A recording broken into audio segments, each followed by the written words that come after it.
There's no combination of words I could put on the back of a postcard.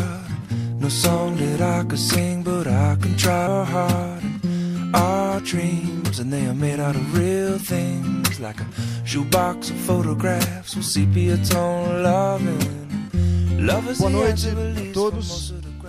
Queria agradecer à faculdade por abrir as portas aqui para essa apresentação, agradecer ao IPS, que são... A Ana Patrícia e o Guilherme são conhecidos há muitos anos já, aqui de Natal, de outras aventuras de cursos que foram feitos aqui em Natal. Essa oportunidade de estar trabalhando e de estar inserindo aqui em Natal, aqui no Brasil, os conhecimentos da psicoterapia biossistêmica, eu acho que é uma forma de estar atualizando, né, os estudos da psicoterapia, especialmente porque a biossistêmica é um conceito aberto de psicoterapia. Isso é, ela procura incluir em seu sistema as várias abordagens que existem, reunindo essas abordagens dentro de um único conceito, que se chama biossistêmica. Isto é, os sistemas incluindo também o sistema biológico, incluindo o corpo. Tá? Então, a biossistêmica, para mim, hoje, acho que seria a abordagem mais atual assim, da psicoterapia, porque tem essa qualidade de incluir e reunir diferentes abordagens. Tanto que nós, professores, temos históricos diferentes, de abordagens diferentes, e nos reunimos e construímos um conceito de senso comum entre essas abordagens. Bom, hoje eu estou aqui para compartilhar com vocês essa questão da comunicação na psicoterapia. Né? Comunicação no que o próprio termo diz, comunicação, isto é, o que acontece entre duas pessoas num consultório clínico, ou entre um grupo terapêutico, ou entre uma equipe de trabalho.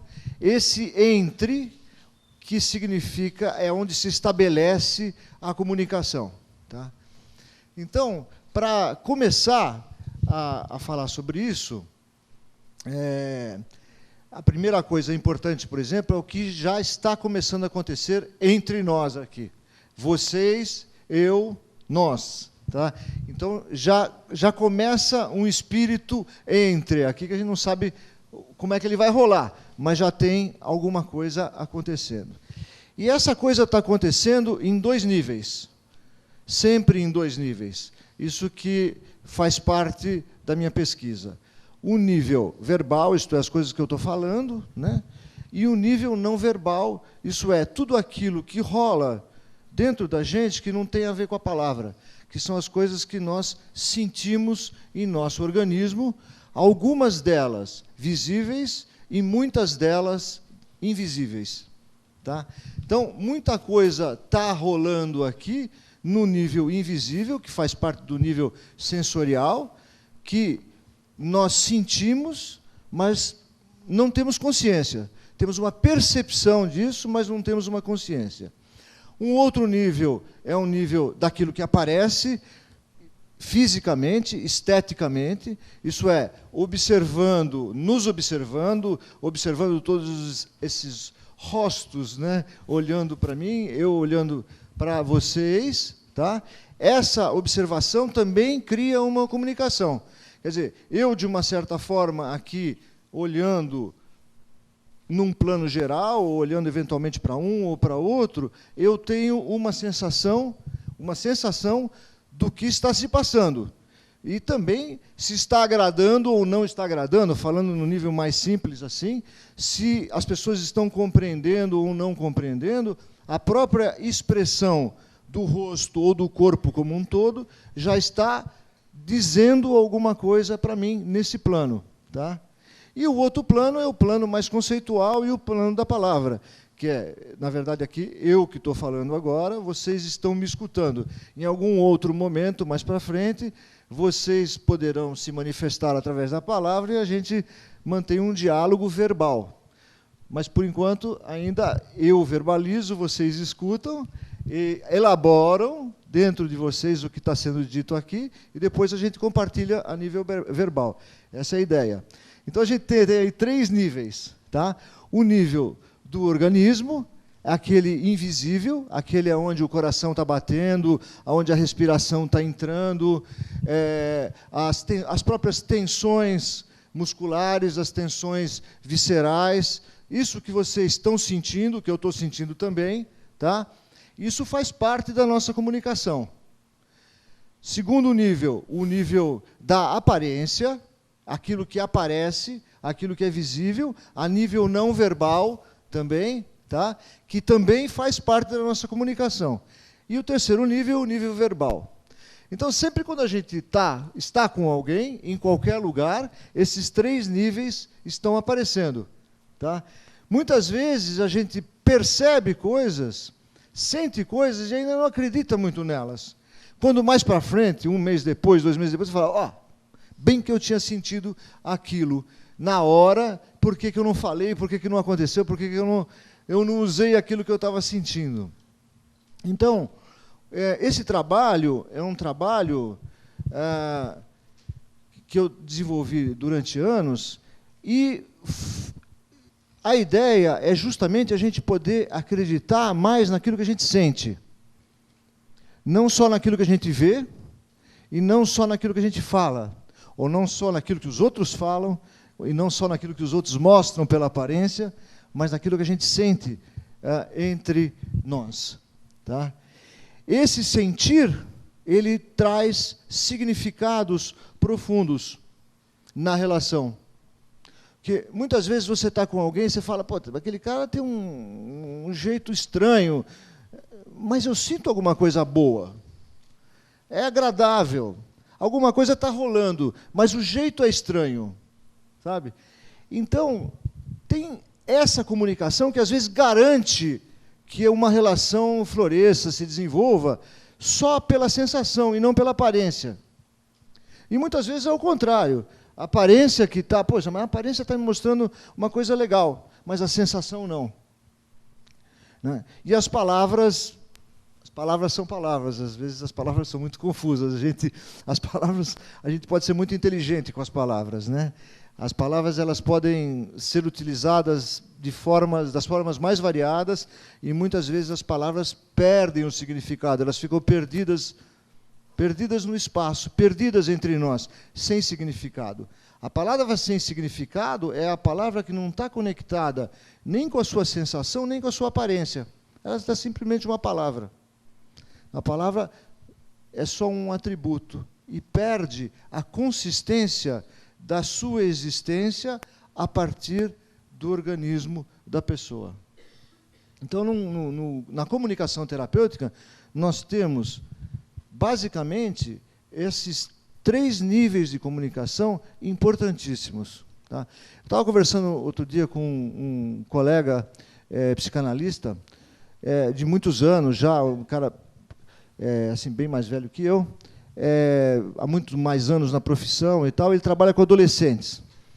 E ele estava contando um caso de uma moça que ele atendeu, uma jovem, sei lá, tinha uns 18, 19 anos, e ela ficou com ele, sei lá, uns 5 anos, mais ou menos, né? E falava muito pouco, se colocava muito pouco, e só que ela ficou 5 anos lá, né? E a coisa rolava, e ele achou que, enfim, ele dizia assim que ela chegou de cadeira de rodas, sei lá, ou chegou mancando, né, e saiu um pouco melhor dali, tá certo? Um dia ele foi numa festa, tipo 6 meses depois de ter terminado a terapia, e encontrou os pais dessa moça, né? E os pais dessa moça vieram agradecer a ele, né, tudo que ele tinha feito pela filha, que a filha melhorou muito, isso e aquilo.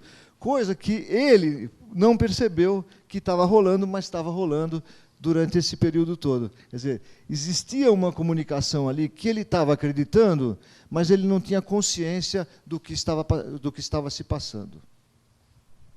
Muito bem.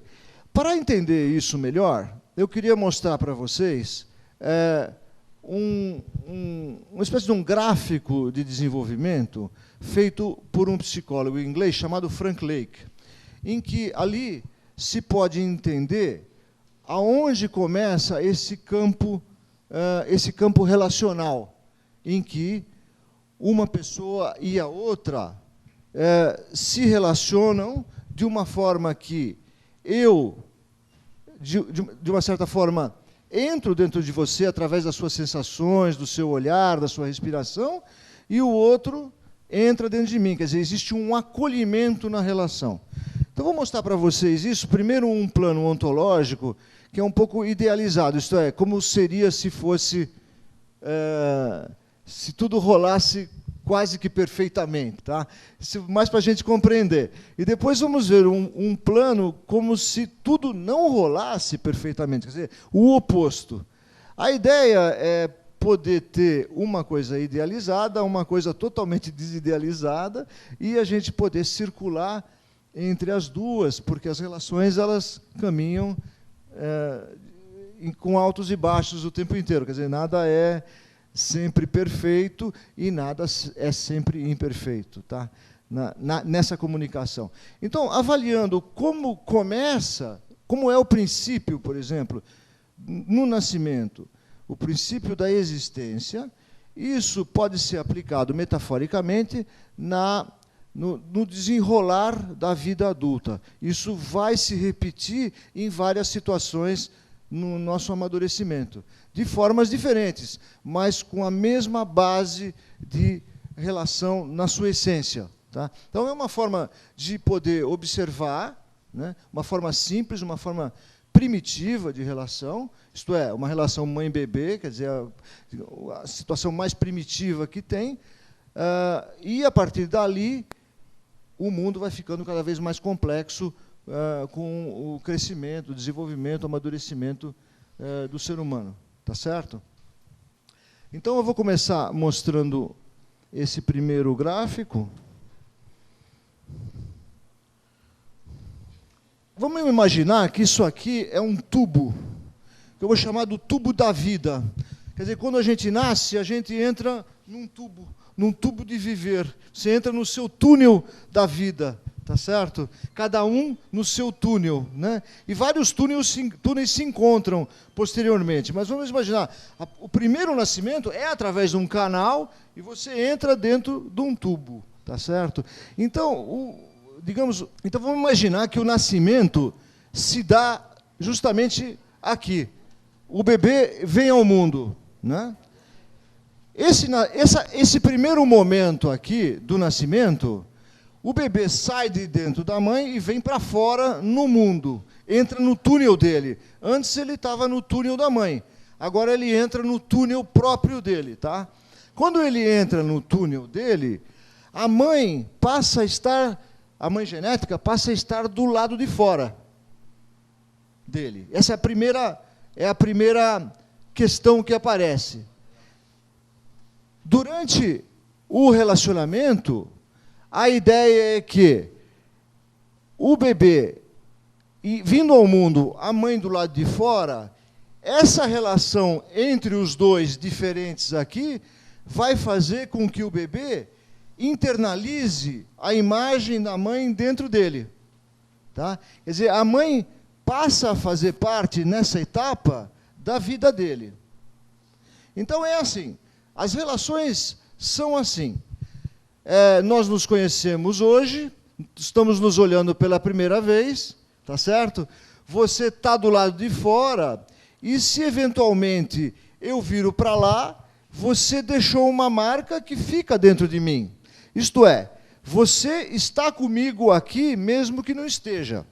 Entendeu? Mesmo que você não esteja presente ao meu olhar, você está dentro do meu olhar interno. Isso acontece em todas as relações. E nesse momento aqui, é o momento mais importante do desenvolvimento. Quando o bebê nasce, e a mãe está aqui, não é? E a mãe acolhe o bebê dentro dela, no tubo da vida dela, e o bebê acolhe a mãe dentro dele, isso promove a existência. Dessa forma, uma pessoa passa a existir. Isto é, quando eu te observo a primeira vez e te acolho dentro de mim, você passa a existir por si só e passa a existir na minha vida também. Tá? Então, o conceito, a sensação primeira de existência é aqui. E nesse momento, então, o bebê passa a ser.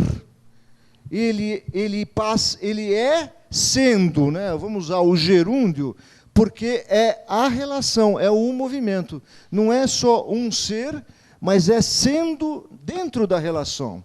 Nós somos dentro da relação. E isso cria a possibilidade do sendo na relação. Tá? Então, é um pouco filosófico, mas é exatamente isso que acontece. As coisas só acontecem na relação. Enquanto eu não olhei para ela aqui e a acolhi, ela não existia. Tá? É como quando você está num grupo qualquer, entra uma pessoa, senta na roda, ninguém olha para ela, e o papo continua. Dá aquela sensação, fala, eu vou para casa porque aqui eu não existo. Aquela sensação, às vezes, muito desagradável de não existir dentro de um grupo, tá certo?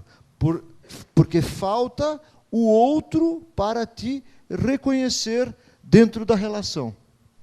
Então, você imagina quando o bebê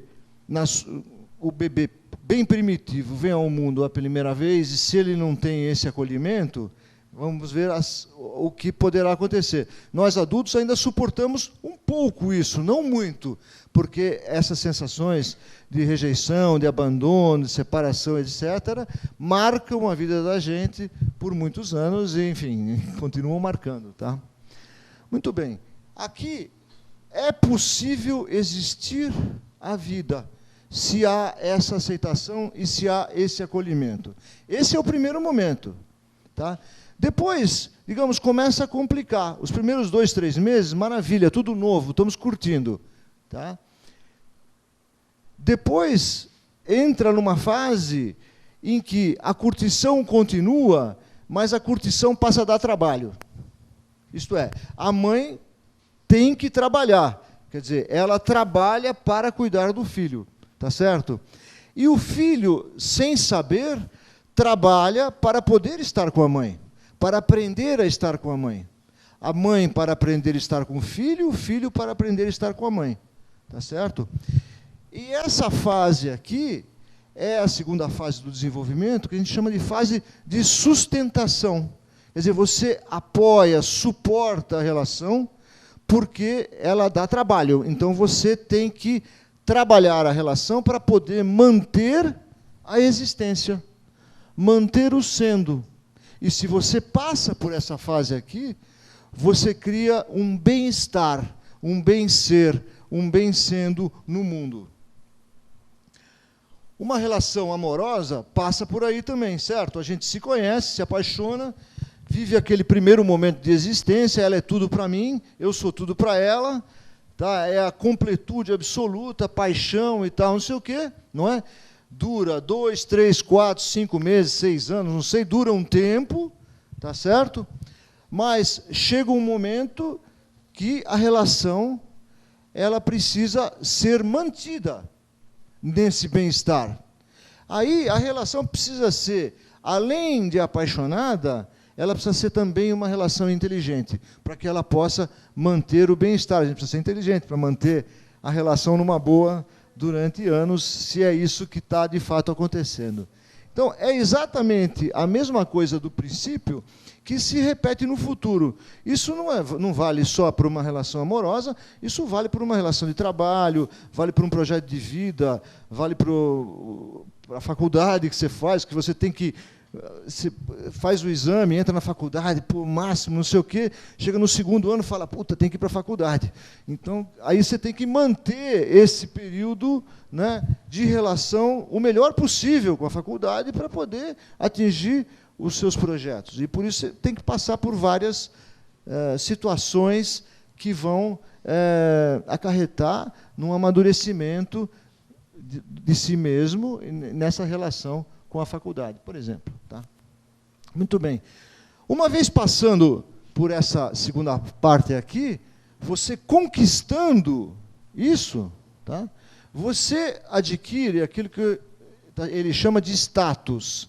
O status é uma coisa assim que você passou por um processo e você, se sente bacana, entendeu? Conquistou, conseguiu desenvolver uma relação suficientemente boa com alguém, você se sente bem, você se sente amado, você ama, quer dizer, você passa pelas dificuldades, você passa por outras emoções também, mas está ali firme. Tal. Então você adquire um status de existência, uma dignidade de estar no mundo. Tá?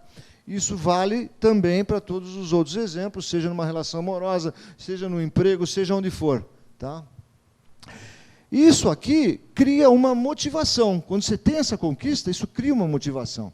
Você fica motivado para a vida, motivado para estar na vida, para as coisas, para os seus projetos, para tudo que você quer fazer. Tá? E isso vai provocar um movimento, então, para fora. No momento que você adquire essa capacidade, você quer mostrar ela para o mundo. Digamos, você terminou a faculdade, está com o seu diploma, você vai usar as capacidades, a habilidade que você adquiriu no mundo. Ou, por exemplo, um casal vai colocar filhos no mundo. É uma realização para o casal colocar filhos no mundo, porque foi boa a relação e aí ela se realiza dessa forma também, né? Não só filhos, mas existem várias outras possibilidades de um casal se realizar no mundo. Filhos não é uma obrigatoriedade também, né? Estou falando de uma forma simbólica, né? Essa história. Você coloca a serviço do mundo. Na comunicação terapêutica, acontece exatamente a mesma coisa. Você recebe um paciente no seu consultório, começa tudo ali. Não sei se numa primeira sessão já vai dar a sensação de existência. Eu mesmo recebi uma paciente nova essa semana, uma mocinha, 24 anos, e estava muito ansiosa com questões amorosas, com questões de trabalho e tal, e ela já queria, na primeira sessão, sair com alguma solução para as coisas que ela me apresentou.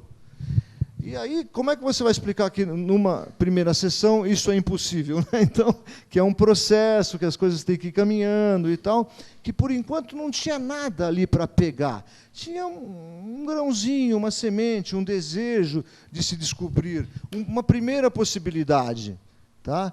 A primeira possibilidade é que ela veio lá, e que eu pude acolhê-la lá. Quer dizer, houve um primeiro momento ali, mas a partir desse primeiro momento que começa um processo, um trabalho para que se possa aprofundar e conhecer melhor. E a comunicação vai se desenvolvendo dessa forma. Sempre há planos de existência, de bem existir, não é? Isto é, suportar os trancos e barrancos da vida, o bem sendo é isso, suportar trancos e barrancos da vida, para adquirir uma dignidade, um status, né, que te dê qualidades suficientes para cair na vida do lado de fora, para entrar na vida fora de casa, por exemplo. Então, eu gosto muito desse gráfico, ele é muito simples, porque ele reúne ali várias possibilidades de comunicação nessa própria metáfora. Então, eu vou mostrar para vocês agora. Aqui, esse gráfico ele mostra quando há interrupções, quando há interferências na comunicação, o que acontece? Na comunicação em geral e na comunicação terapêutica. Quando há um nascimento, há um encontro entre duas pessoas, tá? Se o outro que está ali, não é? A mãe que está ali, se ela não acolhe ele que vem aqui, tá? O ser dele, a existência dele é negada. Ela não é acolhida. Há uma negação da existência do outro. Tá? Isso acontece muitas vezes, logo após o nascimento, muitas mães passam por dificuldades de aceitação do filho. Quer dizer, enquanto elas estão grávidas e tal, é tudo uma maravilha, mas depois do nascimento, algo pode acontecer que que cria uma dificuldade que depois precisa ser trabalhada, e sendo trabalhada, depois as coisas correm bem. Mas, nesse sentido aqui, digamos que é negada a existência, logo num primeiro momento de vida, logo num primeiro encontro. Né? Você tem uma primeira fantasia com alguém, você encontra essa pessoa, e logo no primeiro encontro existe uma sensação de rejeição, uma sensação de a pessoa não te olha. Quer dizer, uma negação de que você existe. Só de falar nisso, eu imagino que vocês sintam alguma coisa no organismo. Vocês sabem do que eu estou falando, apesar, é uma sensação muito mais do que uma consciência. Não é? Aí, o bebê, sendo inteligente organicamente, ainda nesse período, ele é uma inteligência orgânica. Tá? Ele vai procurar uma saída para esse problema. Tá? Então, já que aqui está sendo negado, né, eu vou procurar uma saída, digamos, ou por aqui ou por aqui. Né? Essa saída implica, são desvios do seu túnel. Quer dizer, o túnel, o seu projeto, ele desvia. Tá? Como defesa, como resistência à negação da existência. Ele só procura um desvio porque ele quer continuar existindo. E ele vai procurar outros lugares onde ele vai encontrar um acolhimento, vai encontrar uma aceitação. Tá? E isso vai acarretar em certos problemas futuros, caracterológicos. Tá? Então, existem formas diferentes, nesse momento primitivo, de defesa. Vou citar somente duas. Uma delas, por exemplo, é um abandono completo das forças de encontrar contato. A pessoa, digamos, se entrega, né? Passa a não procurar nada. A outra, a pessoa pode entrar numa hiperatividade de querer procurar contato de qualquer jeito, seja lá com o que for, para que possa existir. Essas duas saídas, elas têm características corporais muito claras. Uma, a musculatura fica flácida, relaxa, não procura movimento, se entrega ao abandono. A outra fica rígida para poder lutar por contato. Né? Então, são duas consequências corporais importantes nesse momento que vão levar depois a assuntos caracterológicos importantes. Tá? Muito bem. Isso seria se a negação fosse nessa etapa. Se a negação fosse nessa etapa, ela teria desvios muito diferentes. Por quê? Aqui, digamos que essa etapa passou bem, existe o sendo, você existe. Né?